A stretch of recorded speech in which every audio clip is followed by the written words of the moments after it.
walking down the street with this guy. It was McKenna McDonald, bro. I was so scared. Wait, do you want me to know if it's on YouTube? I think it's up now. Okay, good.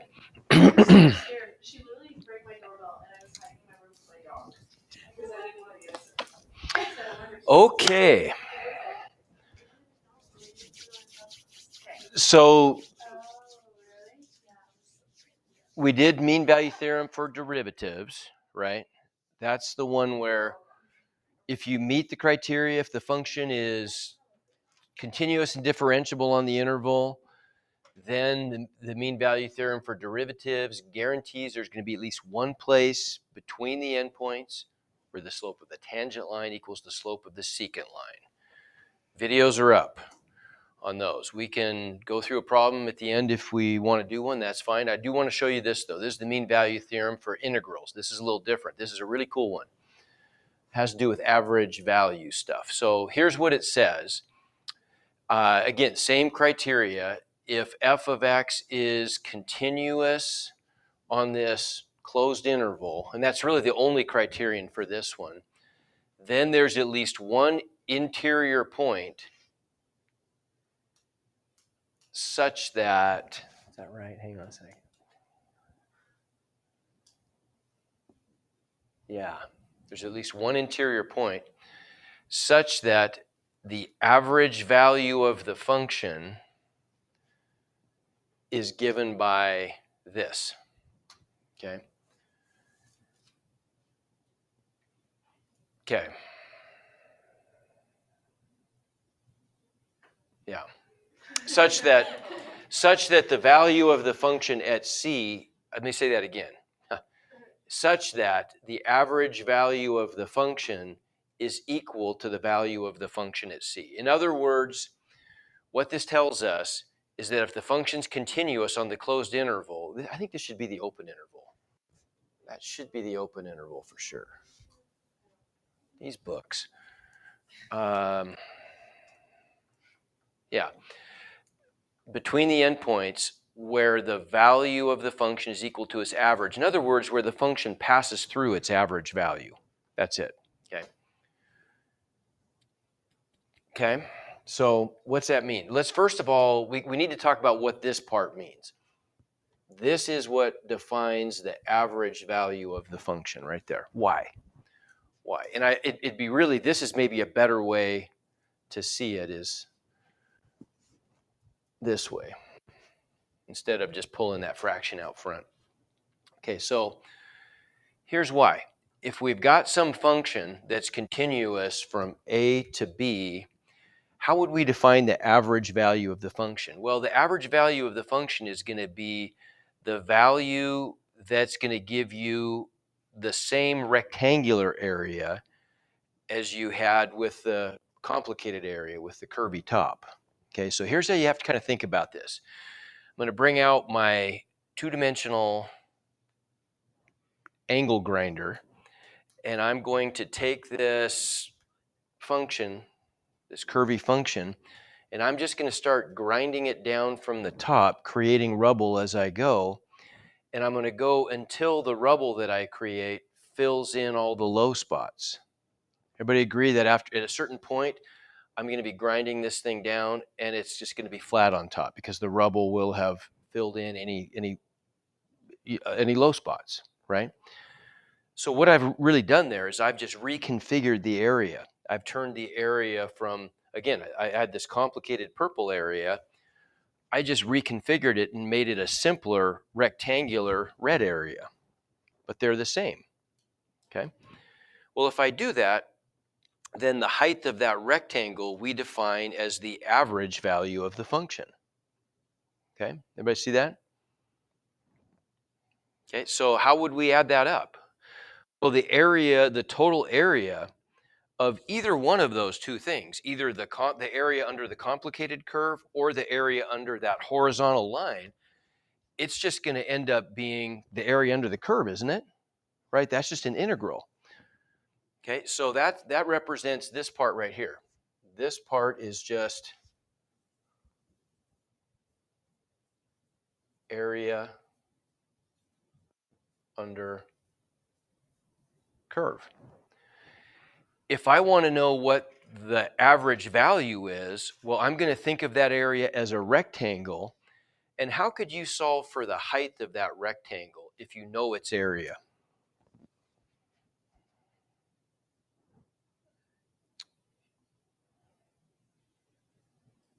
Areas of rectangles are pretty easy to calculate. How do we calculate areas of rectangles?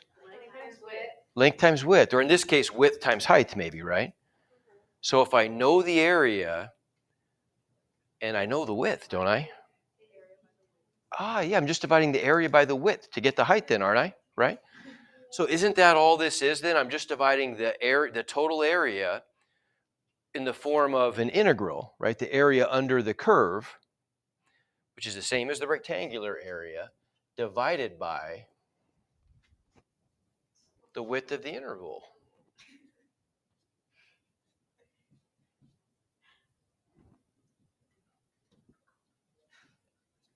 Does that make sense? Okay. Another way to think about this, just another way to think about this. What if we were to, this curve, instead of being f of x and x, what if this were distance traveled? Actually, no, sorry. This is a velocity versus time graph. Okay, the area under a velocity versus time graph is distance. Okay, so I could have this complicated path where my velocity is changing. My car starts off going a certain speed, and then it's accelerating up to some maximum speed, and then it starts decelerating down to some minimum speed, and then it accelerates a little bit until the end. Okay. The total displacement, the total area I travel, is just the area under the curve, the purple area. Okay. How else could I travel the same distance in my car much more simply? Okay, what's that mean? You're right. What's that mean? Well, I'm always going straight the whole time, but my direction is straight, but I think you mean something about velocity maybe. Yeah, I put it on cruise control. I could pick a certain speed, right? And I could put the cruise control on. If I picked exactly the right speed in that same amount of time, I could cover the same distance, couldn't I? Right? I just have to know what the speed is. What's the speed? Well, it's that speed. It's going to be the speed so that the area under the velocity time graph is the same, right? Because that's distance covered. So how would I find that? Well, this way. I would just divide the total area under the velocity time graph by the change in time, the amount of time that I traveled. So I could apply this to something more specific than just f of x and x. We could do an example like that, right? We're talking about distances covered in a car. But it all works out the same. Okay, so I want to show you, shocker, I built a Desmos document for you to kind of try to help understand what this looks like. Hopefully this all works. Well, we can always hope. All right, so let me change my settings just a bit. Let's go -3 to +3. And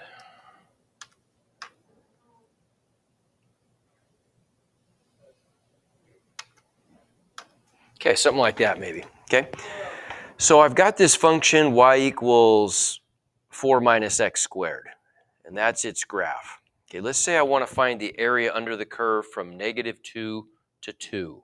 Okay, so and what I'm really doing is just this problem right here. I want to find the average value of this function, f of x equals 4 minus x squared, on this interval. It only makes sense to describe an average value over some interval, right? Okay, so here's the picture that goes with that. I want to find the average value. Okay, so what could I do? Well, one thing I can do is I can find the area under the curve from a to b, and I'm going to let a equal -2 and b equal 2. So the area under the function from -2 to 2 is 8/3. There's my total area, okay? if I want to find the average value of the function, oh, hang on. Actually, never mind.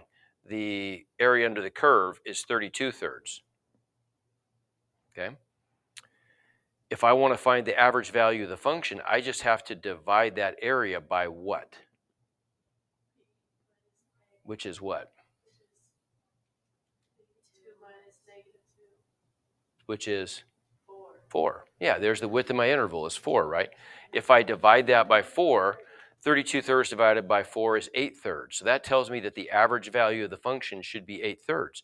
Well, let's just verify that visually, make sure that works. So why don't we, there is the function y equals 8 thirds. Okay, there's the function y equals 8 thirds. And if we look at the area under that graph,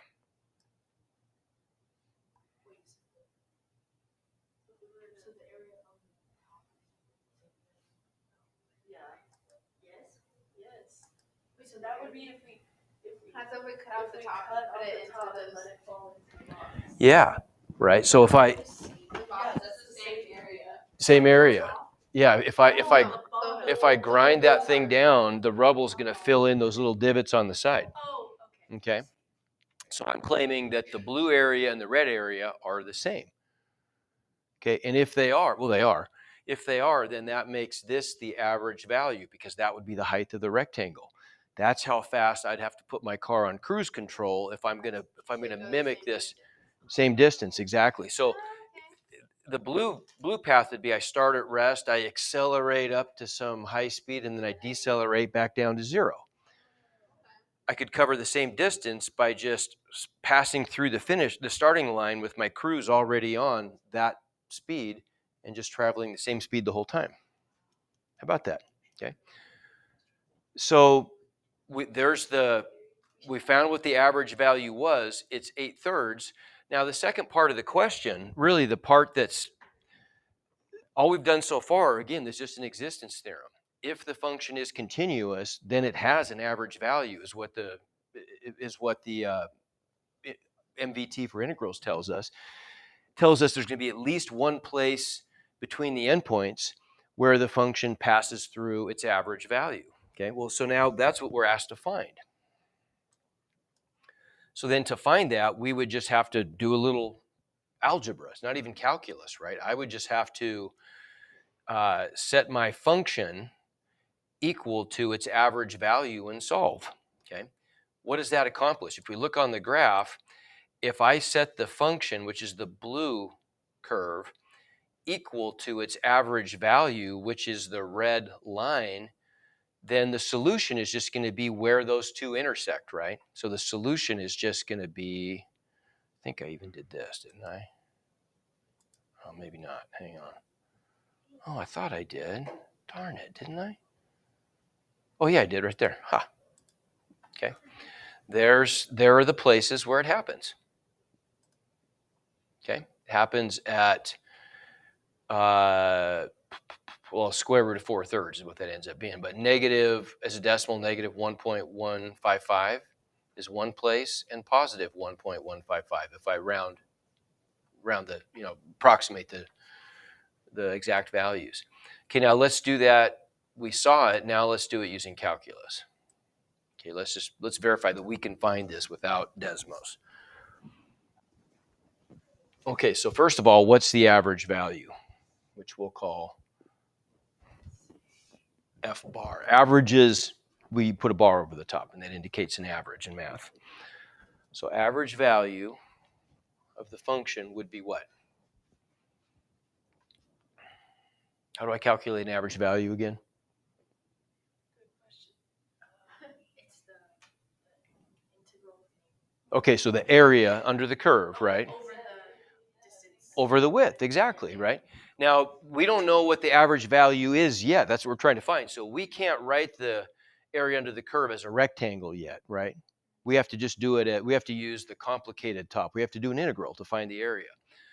So we'd get the integral of what? Okay, so the quantity 4 minus x squared dx from negative 2 to 2. There's my area, right? Divided by, 2 minus negative 2. there you go. Okay. Which is just going to be, what is that? Well, I'll pull my 1/4 out front, and then let's do that integral. What does that integral give me? Okay, good. So I'm going to get the expression 4x minus, X to the third. good, evaluated from negative 2 to 2. Okay, so can I do anything maybe a little bit trickier? Well, okay, so I'm going to back up a tiny bit. That works fine, what we just wrote down. But I want you guys to be trickier. Okay, look at that integrand.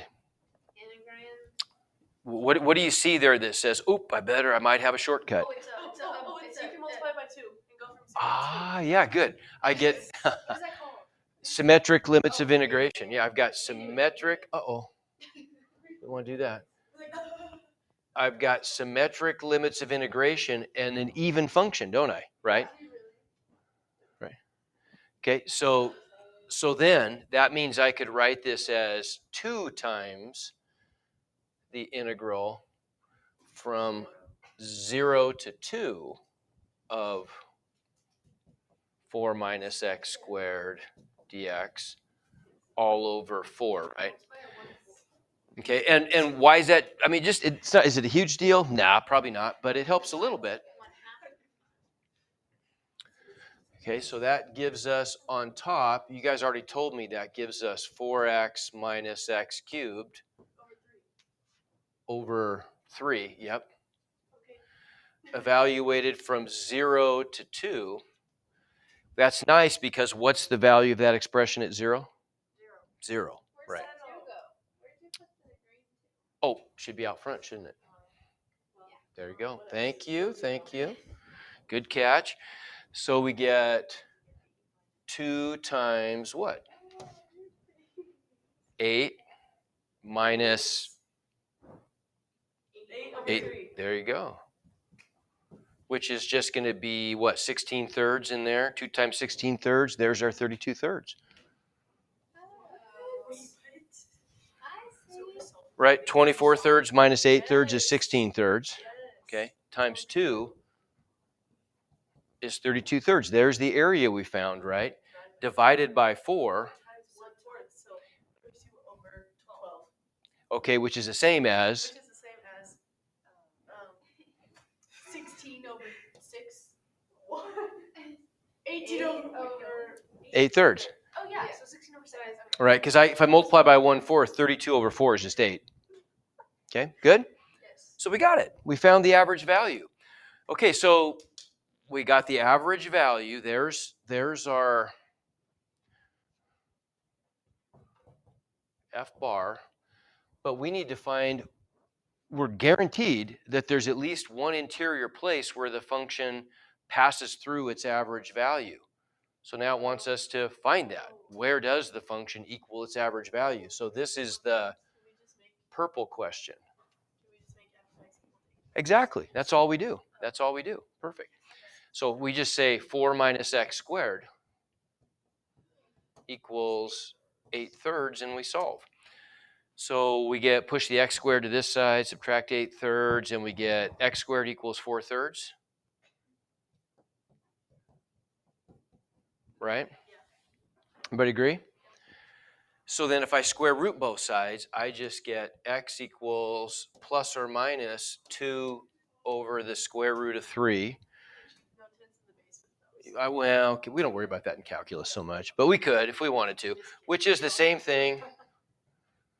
If I multiply top and bottom by square root of 3, I just get 2 radical 3 over 3. But really, we don't even worry about that in calculus. Once you get beyond, we worry about that a lot in algebra 2, maybe pre-calculus. But once you get beyond that, we don't really worry about that stuff anymore, which is kind of nice. We get lazy in some ways. Okay, so those are our 2 places, and those are the places we found. Okay, how about that? Not so bad, right? Let's do another one. Okay, how about this guy? Not the trig. I know. Oh my gosh. We can do like integral. Okay, we need to do like, you know, sometimes when people have phobias, they go to, yeah, go ahead. That's fine. Sometimes people have like they might have arachnophobia, and so they go through a bunch of therapy and they end up loving spiders. That's what's it's going to be that way with trig. Trig is your spiders. You're going to. Yeah. Some things are not meant. Richard Alvarez. I have no idea. Yeah, you do. Oh, come on. Go to work. Go try it. We'll talk about it in a second. You can do the same. Just block this. Okay, so we did a bunch of stuff. We did good stuff. We found out that the average value of our function is just the area under the curve. So the integral of sine x dx from 0 to pi, all divided by pi. Okay, so then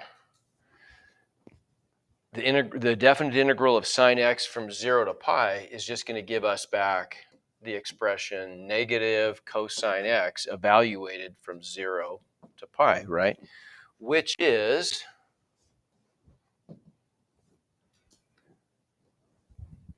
negative cosine of pi, so negative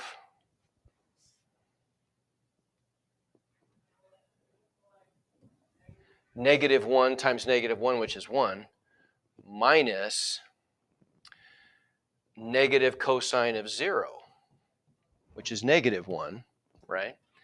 Which gives us our 2 on the top, and you all got this.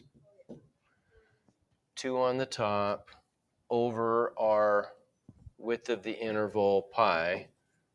So that's how we got 2 over pi. That's the average value of the function. Now for the second part, where does the function have its average value? Well, we'll find out. We'll call that f of c is going to be, we want to know where is the function equal to. That's confusing to say it that way, isn't it? Yeah, I think it is.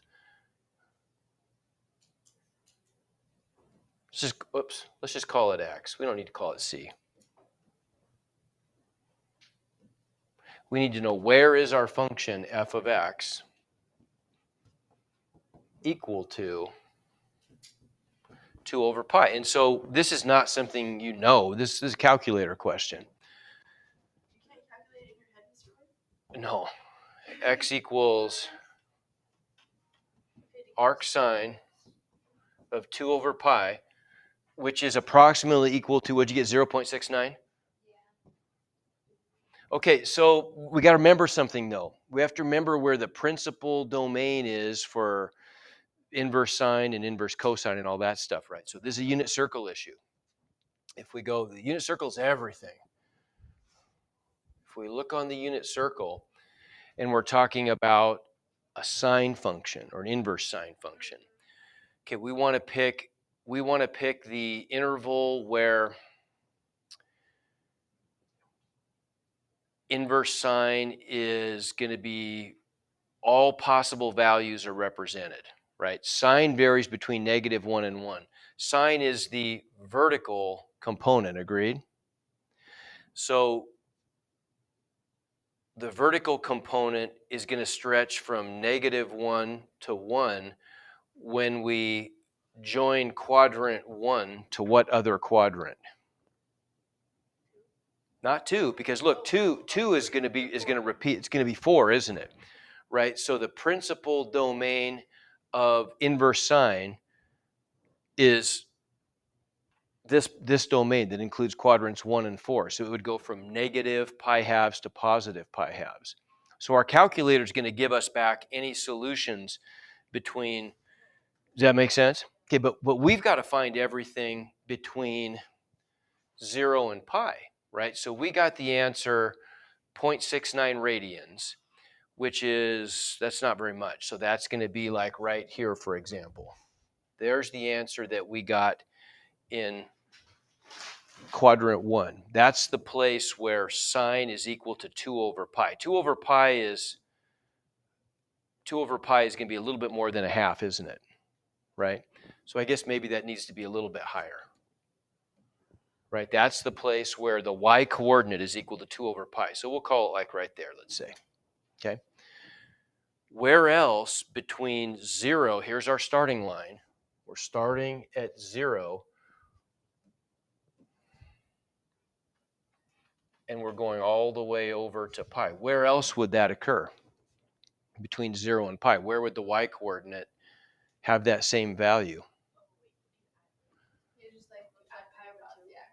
Yeah, it's going to be right there, isn't it? Right? Okay, how would I find that? Well, if that distance right there was 0.69, how would I know what? Pi minus 0.69. That's it, pi minus 0.69. Everybody see that? Okay, so those would be my two places. So I'm going to get 0.69 and roughly pi minus 0.69. Those would be the two places. Now let's see this. We can see this visually here. Okay, so I've made another Desmos document to kind of help us along a little bit.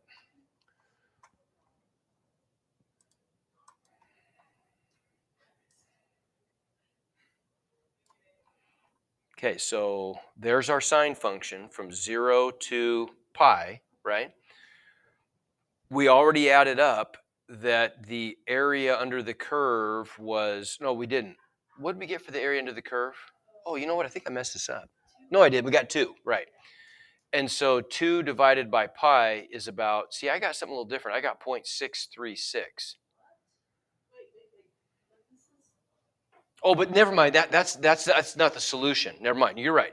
So that's the average value. The average value is 2 over pi, which works out to be roughly that decimal. Okay. So let's show that graph. So that's what that graph looks like right there. Okay. Okay. So now we want to reconfigure the area, right? If we want to see the reconfigured area, it just looks like that, right? There's the rectangular area. But really what we're looking for, we're just looking for the points where the function passes through its average value. So it's those 2 points right there, okay? Well, those 2 points are, where did I put those? There, I put them right there. There they are right there. What do you know? 0.69. And I bet you pi minus 0.69 is about 2.451.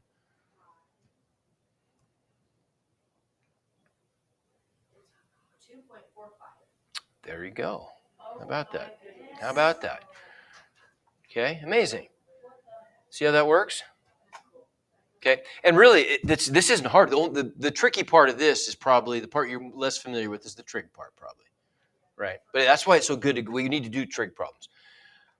Let's look at. I'll be sure on the notes to attach pictures of those things too. Okay, try one more. There you go. You can do that though. Secant squared. Secant. Play calculus Jeopardy. The derivative of what is secant squared? Tangent. There you go.